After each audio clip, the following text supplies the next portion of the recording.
And I'm gonna set this up as if I was like just like a student.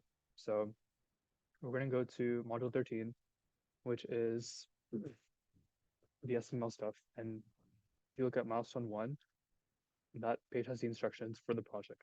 So we can look at this.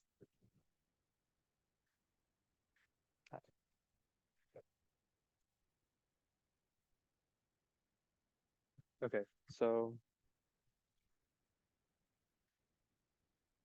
so page 3 or page 5 has all the SFML stuff, and there's a couple of videos for Visual Studio. There's also a tutorial for CLion for Mac, and then for Windows, there's this guide that Daniel Melendez, who's another TA, made, and we're gonna follow that for CLion.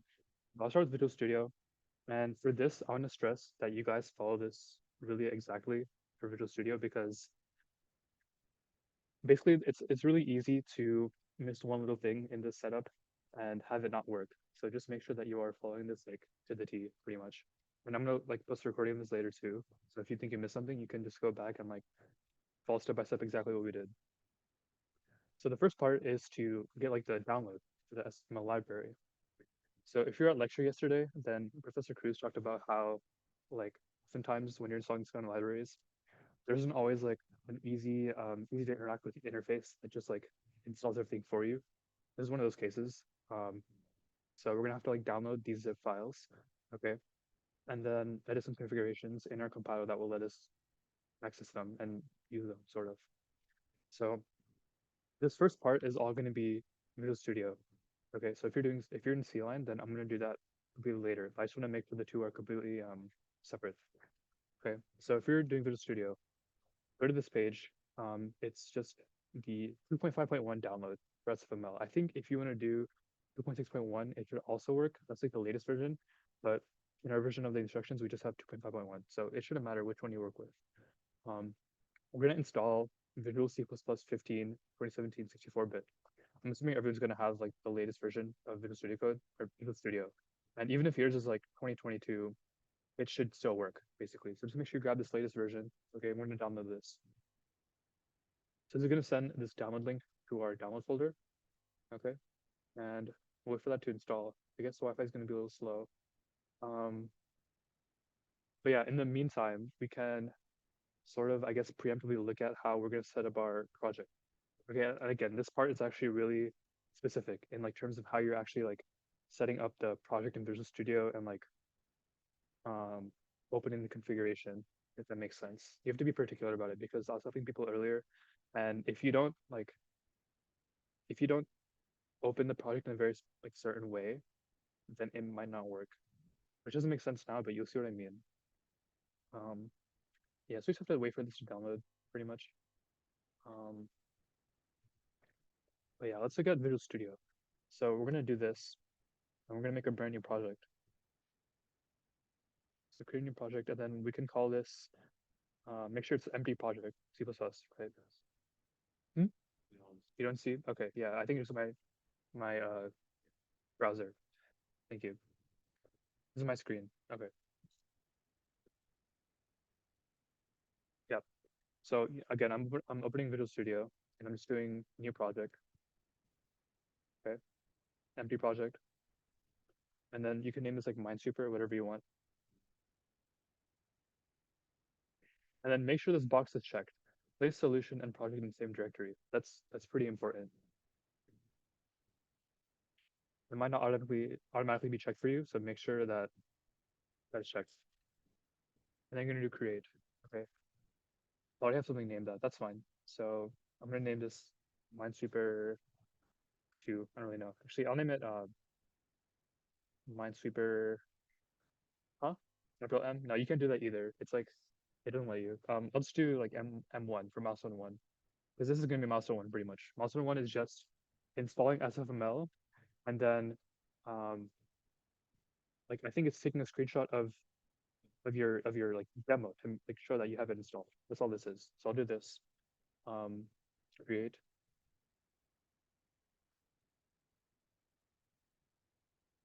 and then our project pops up here. Okay. So before you start editing any configurations or anything, the first thing you need to do is make a new source file. So To do this, you're going to right click this folder and then add item, new item. And then you can just select this CPP file and then name it like source. It's named source. You can name it main or whatever. Okay, main.cpp at. Okay, so this gives you that main CPP source file. And if you don't have this, when you try to open up your project like properties, it's not going to show. It's not going to be showing the C++ tab, which you like need. That's one thing. And then also, if you try to like open like a new module or something, I think that also does not like it's kind of weird how it works, but I just know that like if you do it this way, it will work. That's why I'm like stressing the need to like follow this like so exactly. But yeah, we're not gonna do this yet because we need to wait for the folder to download. A couple things I want to like just talk about are so for this thing, for Visual Studio, you can run programs in two different configurations. Okay, there's a debug configuration and there's like a release configuration. And the debug configuration is what you want to run when you want like you want to debug your program properly, right? Because it's supported for debugging. But it doesn't like run as fast as release. Okay, so release is just like a sort of you don't get like you don't get debugging capabilities. Like basically you shouldn't be using the debugger, like Visual Studio's debugger in release mode. But it is faster if you want to run it. So those are like the basically two main things you should know. And just know that they're different configurations. Okay, because when we're gonna edit like properties for the project, they're gonna be different based on like whether we're editing debug mode or release mode. Okay. So let's check back on the download. I think it's done. So we can open this. Okay. So this is a zip folder in my downloads. And what we're going to do is we're going to do extract all. And we're going to extract it to not downloads, but we're actually going to extract it into our C drive. Okay. It doesn't matter where you extract it. I'm choosing to extract it to my C drive because when we set up the properties for the project, you want it to do it in a way such that it's easy to like link the paths to the appropriate like include directories. And you'll see what that means also. You can keep it in downloads if you want, but if you have like I guess like a collection of like library files that you're going to be using for a project, you can it makes more sense to like put it like in a more important place if you want like that's the reasoning. So I'm just gonna put mine in C drive. And I think another reason I'm doing this is because for CLion users, that one I'll also put in C drive because of the way that Daniel structured his tutorial. It's just more seamless if it's in C drive. Okay, so we'll do this. So we're gonna select the C drive folder and we're gonna extract it to, yeah, we're just gonna extract it there. And let's do that.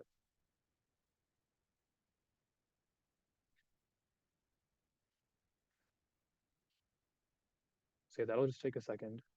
But basically what we're gonna extract is this SFML-2.5.1 folder. Okay, that's going to be inside our C drive. I think it's done. So uh, yeah, so we have it here. And then if you look inside, these are like all the files that we're going to be needing. So two of these folders are what we're going to be linking in our include directories. Um, if you want, you can just rename this SFML just for ease of access. And like, you know, the fewer characters we have, it just it makes us less dizzy when we're working with the files. But we have this now. So there's four steps. There's four separate things that we're going to do in order to successfully link SFML with our project in Visual Studio. Okay. The first thing is notice that when you click on this, you have this include folder. You have this like library folder, right? Libstro for library. So the first thing you're going to do in Visual Studio is you're going to go to project and then click on properties. You can also like right click your solution here, sort of, and then do properties, same thing. And you're going to have like this window. Okay. So let's see if I can. Okay. So you have this window. So the first thing to do is we're going to go into C/C++ and then general. So in general, this is where we can specify additional include directories. So, you know, when you're working with just like standard C++, you include libraries like IOStream and whatnot, right? Whatever libraries you have. You can also have external like third-party libraries that people developed for you. And the way to include them in C++, like in a Visual Studio solution, is to either have like those folders in the same directory as your project, which is a little more complicated than just specifying this, okay? This is basically giving your program like another place to look for those include directories. Okay, so that's what we're going to do here. So we're going to get the path of this include folder. We're going to copy this. and then just paste it in here. Okay, that's the first part. Second part is now we're going to link the library files, okay, because this is important for like the actual linking process. This is like the compilation process, sort of, and then there's a linking process. So we're gonna close this tab. Now we're gonna go to the linker, okay? Linker, general. If you go to the middle, there's this additional library directories, which is where you wanna go. And here is where you paste the path of this include folder, because this include folder has access to all of these, .hpp files, which will be, oh, sorry, that's for include, for lib. All the library files, which is actually what's used in, again, linking. So we're gonna copy this and then just paste here. And then again, if you kept your SFML folder that you extracted in like your downloads or wherever, just make sure you copy that path and not this one, because this is relative to me. Okay, that's the second step. The third step is this is specific to what we're doing. So we're going to be doing what's called static linking. Okay, so let's take a second to look at like the installation tutorial here for SFML. If you go to learn, by the way, this is just sfml-dev.org. The download page is linked here, and then just clicking on the Learn tab, and then tutorials. There's some tutorials at the beginning to talk about how to integrate SFML into your program, which aren't linked in the project, but we can follow them along just because they give some information, basically. So for Visual Studio, so these are the first two steps that we did. We included this include and lib, and then to link to the actual libraries itself. So we gave access to them, but to actually link them, you can either do static linking or dynamic linking. And dynamic linking is basically going to be, I don't really know exactly what the difference is between the two in terms of how it works like under the hood, but I think in general I've seen fewer errors if you like link statically. If you link dynamically, then you need to include these DLL files, which I think actually this video, Visual Studio 2022, OpenGL SFML Visual Studio 2022 installation. If you watch this video and you really want to dynamically link for some reason, you can do this. Okay. So this video will walk you through dynamic linking. I'm going to show you how to do static linking. Anyways, again, you don't need to know how they're different. Like it doesn't matter to you essentially, but all you need to know is when you are using static linking, you have to define this additional macro inside preprocessor. So all that means is that we're going to go back to C++, preprocessor, and then in preprocessor definitions, we're going to add a third entry. So we're going to separate by semicolon and then type in all caps SFML underscore static. That's the third step. And there's one more step, but before we do that, there's something I want to note. So note that how here we were editing this release configuration. Okay. So like I said before, debug and release are like two different modes in which your program will run. So if you look at debug, if you were to like, let's say run this in debug mode because you were interested in using Visual Studio's debugger, like the actual development of your Minesweeper program. So we're gonna save these changes, and then you'll notice that for debug, we actually didn't like carry over any of our changes we made for the include paths and that preprocessor thing. So, if you're following along, you must have already done it for release, but you can also like edit all configurations at once, and that's what I should have selected at the beginning. But just make sure you know what this configuration is selected at. And if you want to use debug and release, then select all configurations and then edit accordingly. But since we already did release, we're just going to go into debug and make sure we copy the same things over. And there's one difference in between debug and release, which is the last step, which is why I'm saying it for, after we sort this out. So we're gonna go to debug now, and we're gonna apply the same changes. So again, here we have the include path.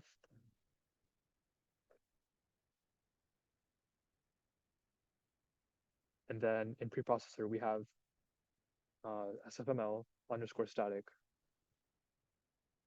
And then in linker general, we also have those library folder additions.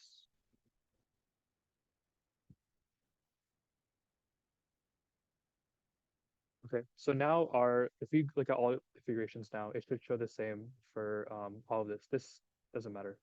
General is the same, and then preprocessors is the same. Let's see what it's saying. Yeah, this is different because of that first argument, but it should be SFML static for both, basically. So for preprocessor, you would still have to change them individually, but if you're doing this cleanly, then you could do all configurations for like the other two steps. Because for those, you're just like including the new library to link and include from. Okay, these two are not the same. So that's all that. So this last step is now actually going to be linking the files themselves. Okay, this is where it gets like a little bit interesting, but not really. So here it should be separate for debug and release. We're gonna do release first, and then I'll show you how debug is different. So if you go back to this page, okay, for SFML, when you're linking, you have to basically see all these dependencies and then consider which modules we're going to use. So for Minesweeper, we're going to be using graphics. So we need all of these. We're going to be using Windows. So we're going to be using all of these. There's no audio component, so we don't need any of these. No network component either, but we're going to include the system as well. So graphics, window, system. So what I did is I got all of these files. Okay, these are all like the files that will need to be linked statically. And I put them into this notepad, like removing duplicates. And I'll paste this into like the Zoom chat because this is basically what you can just copy into the next thing I'm going to show you. Okay, so let me,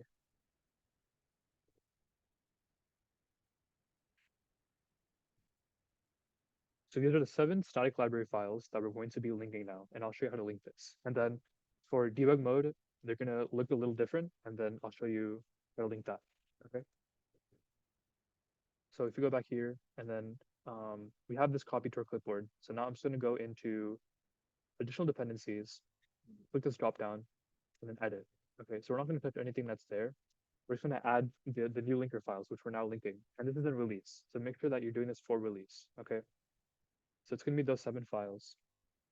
Now we're going to hit OK, and that should apply those. For debug, the only difference is that it talks about this on the page. If you're linking the linker files in the debug mode, then you have to append -d to all of the SFML prepended files. So we're going to go here, and we're going to do -s-d dash s dash d dash s dash d, and these 4 will still be the same. So we're now going to copy all of these. Oh, sorry, all of these, and then I'll paste these into in case you're interested in like configuring the debug mode. If you don't like really use Visual Studio's debugger, and if you like are more like a print debugging person, then don't worry about this step. It just like start if you want to be able to like do both modes. So now we're going to go back into here, and now look that we're on debug. So then we're going to go here, drop down, edit, and then we're going to paste in these. So these are the same again, but with the -d appended to the end of those files that start in SFML dash something. Then we're going to do OK, hit apply, and that should be it. So now everything is set up, ready to go. We can get the demo code from the instructions, and we can try running that and then see if it works now. And this is all a milestone 1, by the way. So to do this, we can just go here. If you scroll down on Project 3 milestone 1 page in Canvas, we give you the code that you're supposed to run for the demo. It's the same as the code here, in case you were looking here, but it's just red instead of green, basically. Maybe 1 or 2 like different things. So I'm going to copy this, paste this here. So notice how there's no errors. It detects this SFML graphics.hpp file because we chose to specify like the path of this file as an include directory. Okay. And if we run this in either mode, we shouldn't get any errors. Let's just make sure. So for release, we get the window. And for debug, we also get the window. Okay. So if you follow this exactly, then you should be doing milestone 1. Okay. So everyone that was using Visual Studio, I hope that was sufficient for you to do this part. And again, if you got caught up somewhere or you are stuck, I'll just go back and look at the recording that I post after this to make sure that you followed everything exactly from like the setup of the project to installing the files and then to linking everything. Okay, so this is Visual Studio done. Now let's look at CLion. Okay, so CLion is going to be like an entirely different process just because of how CLion works. So again, we're going to make a new project. This is one from like last period. I'm going to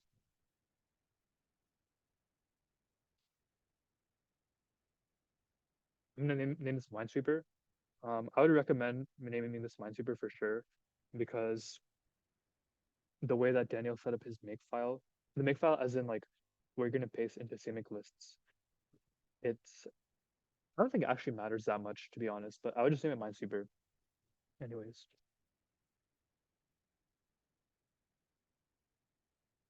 Okay, I don't think it'll let me again. So I think I'm just going to name it something else. I'll name it the same thing. But yeah, you should name it Minesweeper.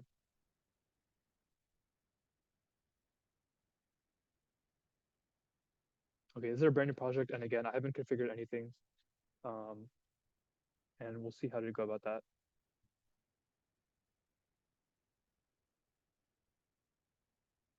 Okay, so we're gonna just follow Daniel's guide entirely for this. Let's see where we can find that.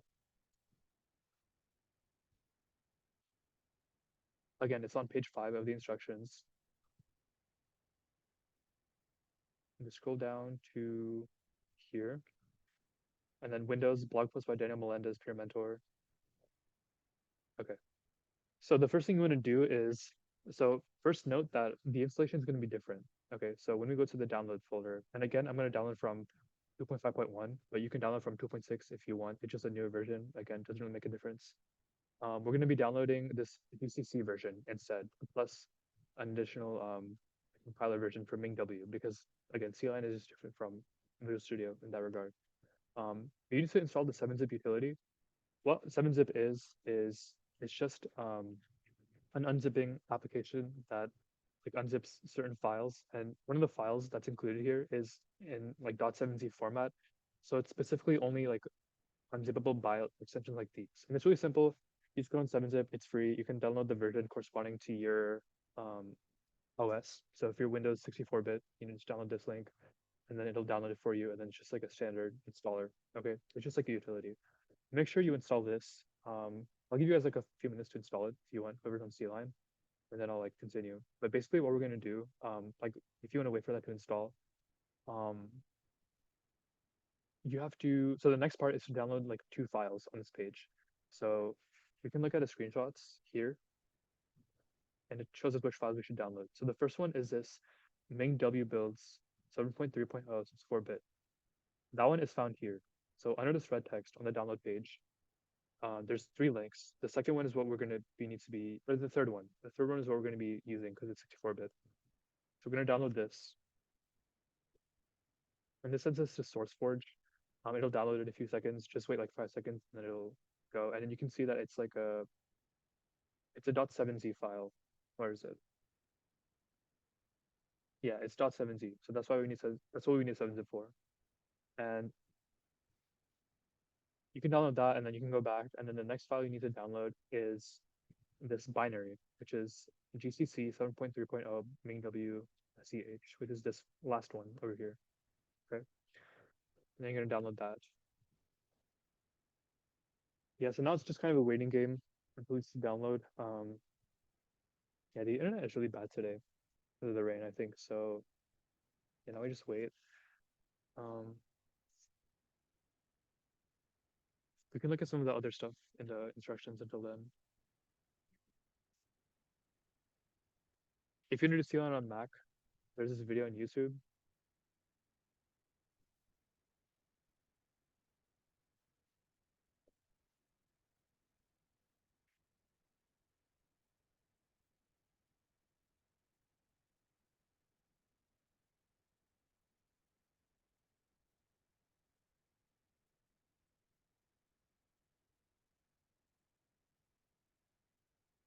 Yeah, I think this should work as long as you don't have an M1 chip. So if you have an M1 chip, you're probably going to run into errors if you try to follow like the standard method. But like I said before, there's a couple people that familiar with M1 chips, like TAs. So they will, I think they will be sharing something that will be of use to all of you. But for Windows, it's very simple. And then for Mac, even for like Mac with a M1 chip, it should be simple also. But we can talk about SFML a little bit. So what is SFML? It's basically just a library that lets us do like simple animations and simple like display for like simplistic games like Minesweeper for C++. And there's a lot of better libraries out there, but it's simple enough to where it'll be like pretty easy for us to work with on like a base level. Um, there's like a lot of links here that you probably need to read up on. Like even if you look at just the demo code, okay, for that demo as in the milestone one code that you're gonna need to run. Um, you should have like a good understanding of what all of these do before you start working on Minesweeper because it would just be good to know like exactly what's happening. So, read up on the docs for SFML and make sure you know like what all these different things do for window. So basically what this does is it initializes like a new window for your thing to open in. And then this sets the size of the window and it's like the title of the actual window application, right? Which shows up in like the little like white bar with uh, the minimize and close keys. And then circle shape. So there's also these shapes. Okay. You can draw shapes using this.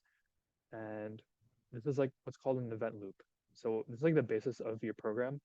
And what it's going to do is it's going to like continuously check for events, and events are just like any user interaction with the program. So you could either be like moving your mouse, it could be clicking, or it could be like clicking close, for example, right? Like closing the window. Those are all valid events. And we're going to be using like an event polling loop in order to like handle all the different things that the user might do with the Minesweeper window. Okay. And yeah, again, I think documentation will just pretty much explain like all this better than I can because it's just so comprehensive. Like if we look at any of the docs, um, where is it?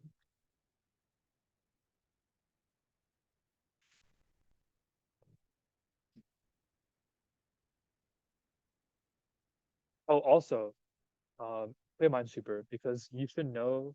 It would be good to know how like the game mechanics work.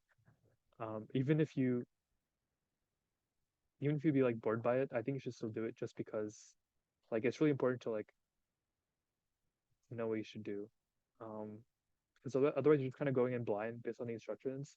And, like that's okay because the instructions give you like a good idea, but it'll be more intuitive to you if you know how the game works. Okay.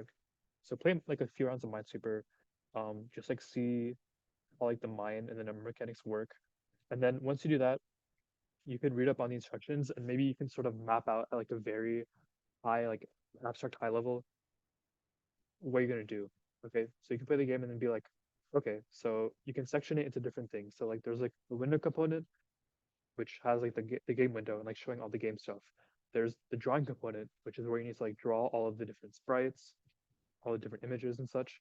But then there's like the interaction component, which is where like you're gonna have to process like what the user is doing to the game board. Okay. And it's better if you sort of section it off because it'll give you some sense of like how to modularize your code. Okay. And it's also just good to like map out stuff in general for like things like this. You might have done it for project two as well, but for Minesweeper, it's definitely very, very important. Okay, anyways, I think these two are done. So let's get into these. So I'm going to open these two. Um, they're just zip files. This one, I this is the regular zip file. Okay, it's similar like to the one we did for Visual Studio. This is the 7-zip file, which is what we're going to be unzipping with that 7-zip utility. Let's go back to the page, the blog post. So it doesn't, yeah. So the reason why we need this MingGW thing here is because we're over here. Even though we have MingGW, we need an older version of it to work with our current Minesweeper configuration using SFML. So that's basically why it doesn't matter if we already have MingW from Project 2 or whatever. We definitely still like need to install this different version because it is different. So we're going to use 7-zip to unzip both files. You can use 7-zip for only the 7-zip one or for both. It doesn't matter because for the other one you can just like use your um, like standard like your system's default extracting tool, whatever it is. Um, but we're gonna use 7-zip. We're gonna extract both of them, and we're gonna like just follow the guide. What this does is it says to, extract them in the downloads, and then once they're extracted, we're gonna like move them to the main disk. That's the C drive, okay? And we're just gonna like rename them. That's like what these few steps are saying. I'm gonna also link this just so you guys can follow along in case you do not have the link. Okay, so we're gonna do that now. So the first thing is we can take a peek inside inside these folders. this has the MingW64 compiler folder, which is where it's going to be going inside the C drive. And then this has the SFML folder, which also goes in the C drive. Okay, so we're going to unzip them both individually. We're going to do, so for this one, we need to use 7-zip. So if you're on Windows, you want to do show more options and then 7-zip. Okay, and then out of all these options, you can do extract files. You can either do extract files or extract here, and then it'll just put it in your downloads, and then you can move it manually from downloads to the C drive. Or you can just do extract files, and then you can select your C drive from here. So I think it should be fine.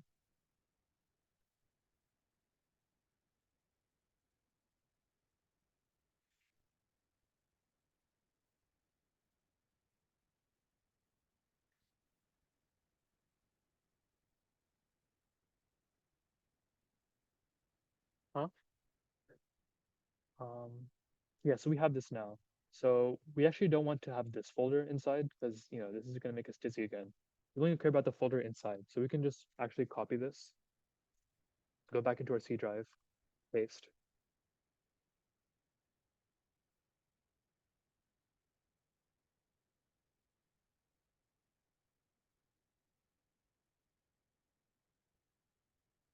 And then we can just delete that parent folder because we don't need it anymore. Okay. And then now we have to take care of, this is the compiler. Now we need to now take care of the linker files and like all the SFML stuff. Okay. So I'm going to go back here and we're going to unzip this one now. And then we can use 7-zip again if we want, or just, extraction from your computer. And same thing, we can just extract the downloads just to show both how they work. So this is like our extracted folder. So we're gonna go in here. This is what we care about. Okay. So again, we're gonna copy this and put it in our C drive. And I already have an SFML folder here. So I'm gonna keep mine like named like this. And I'll show you guys, I'll just do it just to show you how it would change, how the setup would change if you had this named as something else. Just so you're aware of what the differences are going to be between like just the exact file that Daniel has and whatever changes you might need to make for your own system based on how you set up these folders. But yeah, now we have our HTML files for CLion and MingW both in our C drive. Okay, that's all good. So now we're going to open the project and we're going to go to Control Alt S to go to the settings, and then we're going to change this tab. So I'll just have this up here. So let's see.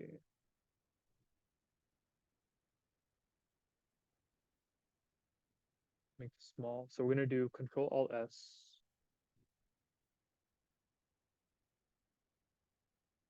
Okay. Then we're going to go down to build execution deployment. Toolchains. Okay. Click on toolchains. And we're going to change the toolset to MingW64.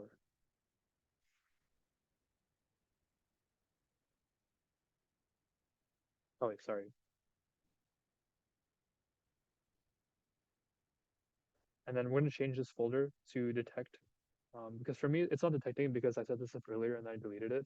So you just go to your C drive and then MingW64, and you can just select this. Okay, so if it's not detecting, you just name it this, I guess, and then the toolset, you select that MingW64 folder that you put in your C drive or wherever it is. And then if this is all checked and these are all detected, then you're good to go. Otherwise, you did something wrong in either unzipping the files or you give it the wrong path in the toolset. But this should be all good. Okay, so we're gonna do apply. Okay, our compiler is not good. Now we just need to like carry over the SFML stuff. So now we're going to configure CMake. The CMake list.txt is going to handle all of this for us, basically. So all we're going to do is shut off our brains and copy this code for the CMake list.txt. Okay, so I'm just going to copy this into my CMake lists.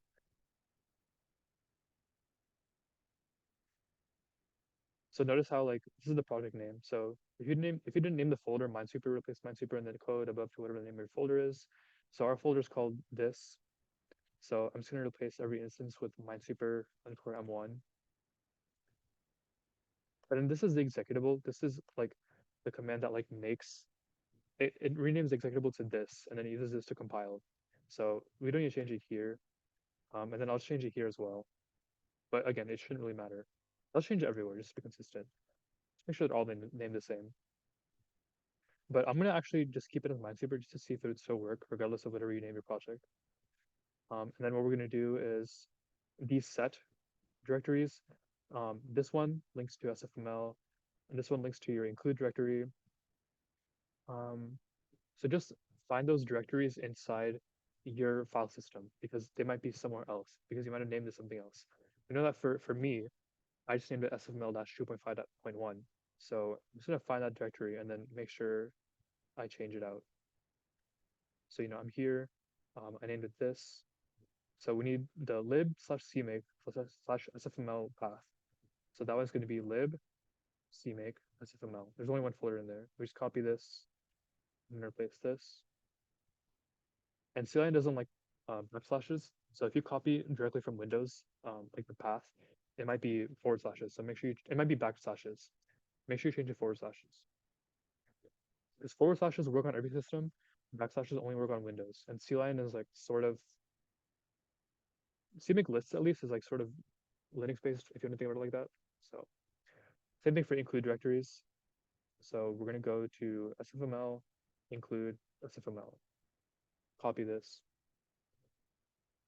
update it. Same thing. That should be it. If we try to run this and it doesn't work, it has to do with the project name thing. So we can just change it out. But otherwise, everything should be fine. So we'll reload these and then we'll get the same code and try to run it. So it's here. Copy all of this.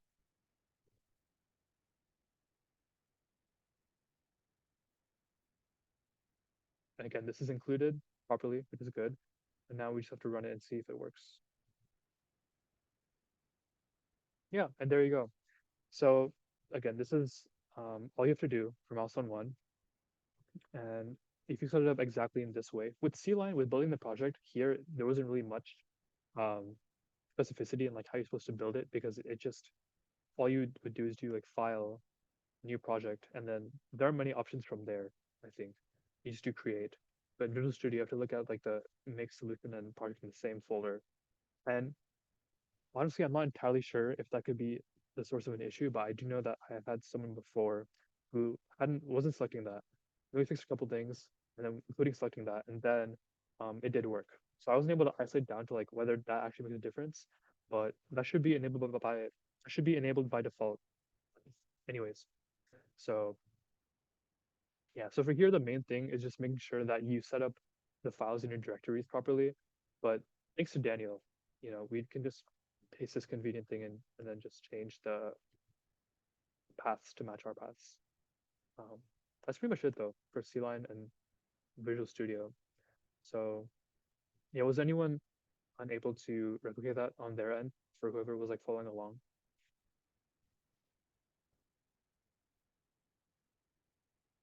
Okay, if you weren't able to do it today and you just want to like go over it later for whatever reason, make sure you do like take note of these like libraries if you're on Visual Studio, the ones in the chat, and then you make sure you follow that link for CLion if you want to like walk through.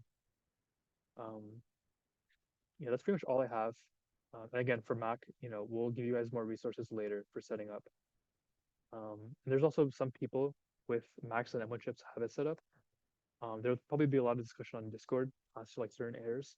So if you're like trying to follow along one of the guides for Mac and you're running into stuff, you can probably find some help there because most people will probably be doing like the same things as you and running into the same issues as you. Okay. So yeah, that's all I have for you guys. Milestone one. Pretty simple. But yeah, do this and then you should be able to not worry about anything for the rest of break. So yeah, that being said, I'll see you guys in 2 weeks. I hope you guys have a great break from college and everything. So yeah, bye.